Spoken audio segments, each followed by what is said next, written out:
최광우 의원의 대법원 판결 내용, 법조팀 심거현 기자 더 자세히 알아보겠습니다.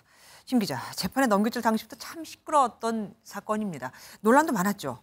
네, 지난 2020년 1월이었죠. 최 의원 기소를 놓고 당시 검찰총장이던 윤석열 대통령과 당시 중앙지검장이었던 이성윤 법무연수원 연구위원이 정면 충돌했습니다.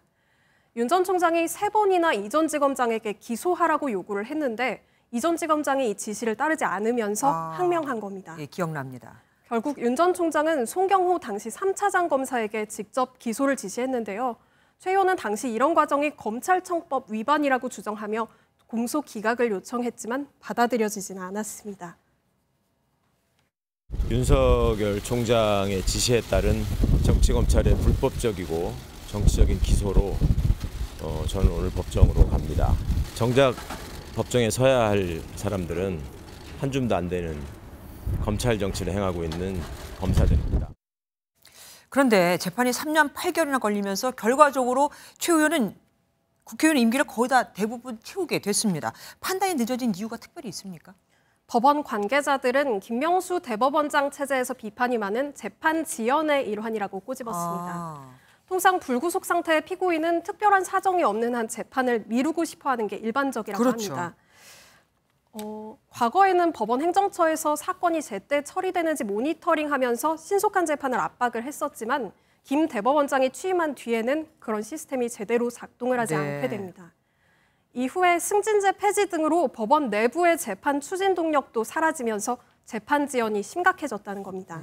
그런데 1년 넘게 지연되던 재판이 전원 합의체로 회부가 되고 그리고 김명수 대법원장의 퇴임 엿새 전에 선고가 예정이 됐잖아요. 그러면서 각종 추측이 참 많았습니다. 일각에서는 김 대법원장이 최 의원에게 선물을 주고 간다는 말까지 나왔어요.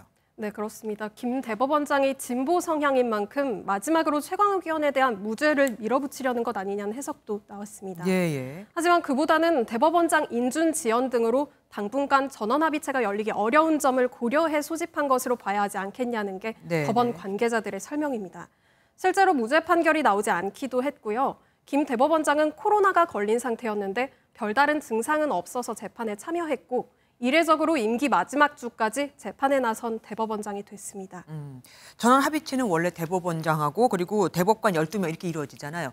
이번에 어떻게 표가 갈렸나 봤더니 다수 의견이 9명, 반대 의견 3명. 원래 대법원장까지 하면은 13명이어야 되는데 1명이 빕니다. 김선수 대법관, 왜 회피 신청을 했던 거죠? 법원에서는 개인적인 인연 때문이라고 설명을 했는데요. 취재 결과 김 대법관은 지난 2017년 최광우 의원과 권력과 검찰이라는 책을 함께 집필한 적이 있는 것으로 확인이 됐습니다. 같은 책에 공저자라는 이해관계가 얽혔던 바가 있는 만큼 재판이라는 공적인 절차에서는 공정성을 위해서 만남을 회피했다고 볼 수 있습니다. 어쨌든 최 의원은 오늘부로 의원직을 이제 상실한 겁니다. 그럼 비례대표로 뽑힌 만큼 그 뒤를 이을 누군가가 있어야 되잖아요. 네, 최 의원의 비례대표직은 열린민주당 비례대표 5번인 장교 출신 허숙정 씨가 이어받게 됐습니다. 허 씨는 1975년생으로 서울여대 국어국문학과를 졸업한 육군 보병장교 출신입니다.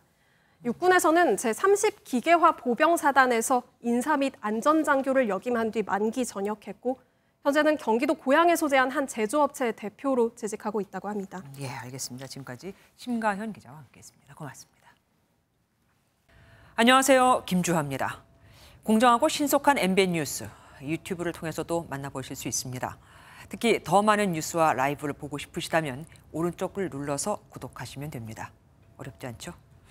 빠르고 정확한 뉴스로 계속 찾아뵙겠습니다. MBN 뉴스를 시청해주신 여러분 고맙습니다.